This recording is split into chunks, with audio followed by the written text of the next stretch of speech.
Hello, my name is Carlo, and in this video I'm going to show you how you can switch from using our NXD410 keypad, which was previously supplied with our PPC4000 and NXF4000 and is no longer available, to using our NXD410TS touchscreen keypad, and we will do this using our 60-3008 NXD410TS bezel adapter kit.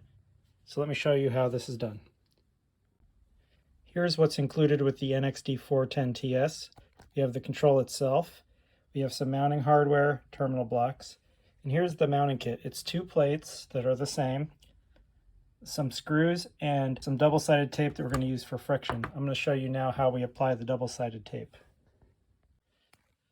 Okay, first we apply the double-sided tape to all four sides of the plate that's going to go on top. And again, this is for friction, just to keep it in place as you tighten the screws. It's not necessarily required that you use this tape at all. And you take what's left over and you put a strip on the top and the bottom of the plate you're going to use on the back. For mounting, I'm going to use a combination of the mounting hardware. I'm not going to use these screws and nuts, but I am going to use the screws that came with the mounting bezel adapter and the knurled nuts that came with the screen itself. And I'm going to position the knurled nuts all the way at the top of the screws like this in preparation for mounting. The next step is to remove the NXD410 that's currently installed. Now we can reuse the 59-561 cable that is used to connect the NXD410. All we're going to have to do is, if it's long enough, which it should be, is cut off the connector off of the cable, and we're going to use the wires inside. It's got a pair of power wires, which is red and black in a thicker gauge, and it's got 4 communication wires in orange, brown, yellow, and blue that we're going to be using. So I'm going to remove this, and I'll be right back. I've removed the NXD410 and I've cut and stripped the wires on the 59-561 cable. Now I'm ready to mount. Now I'm ready to mount the screen. Very first thing you want to do is make sure it's very clean around the perimeter, because we're going to be placing our plate with the backing removed from the double-sided tape down, and the tape is good again for friction to keep it from moving around.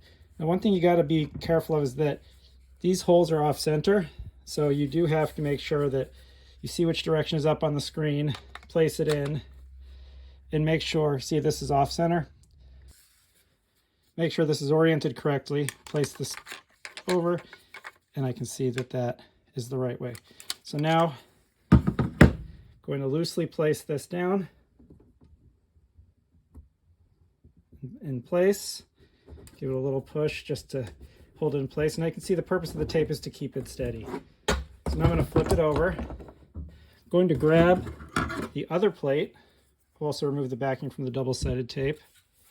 Go ahead and push the screen through.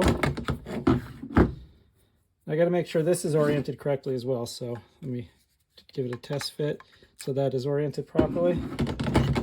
Now I'm going to put this over. And again, the tape is just there for a loose fit right now. We're not going to press it down. I'm going to screw in one of these screws a little bit, line up the other, thread it in place. Once that's in place, I can give this a little push. Now I'm going to screw these in until they don't turn anymore, because they'll bottom out on the screen.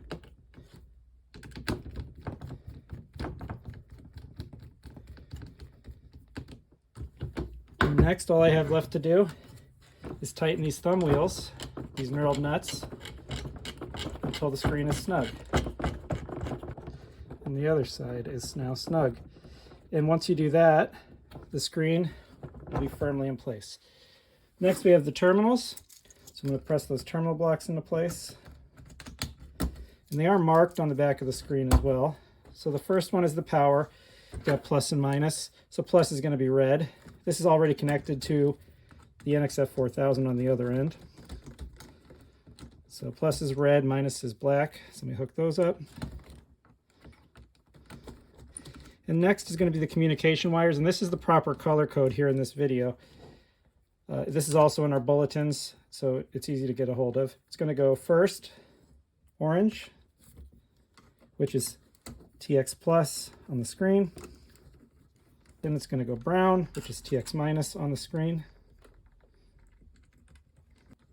Next is going to be yellow, which is RX plus on the screen. And lastly, we have blue, which is RX minus on the screen.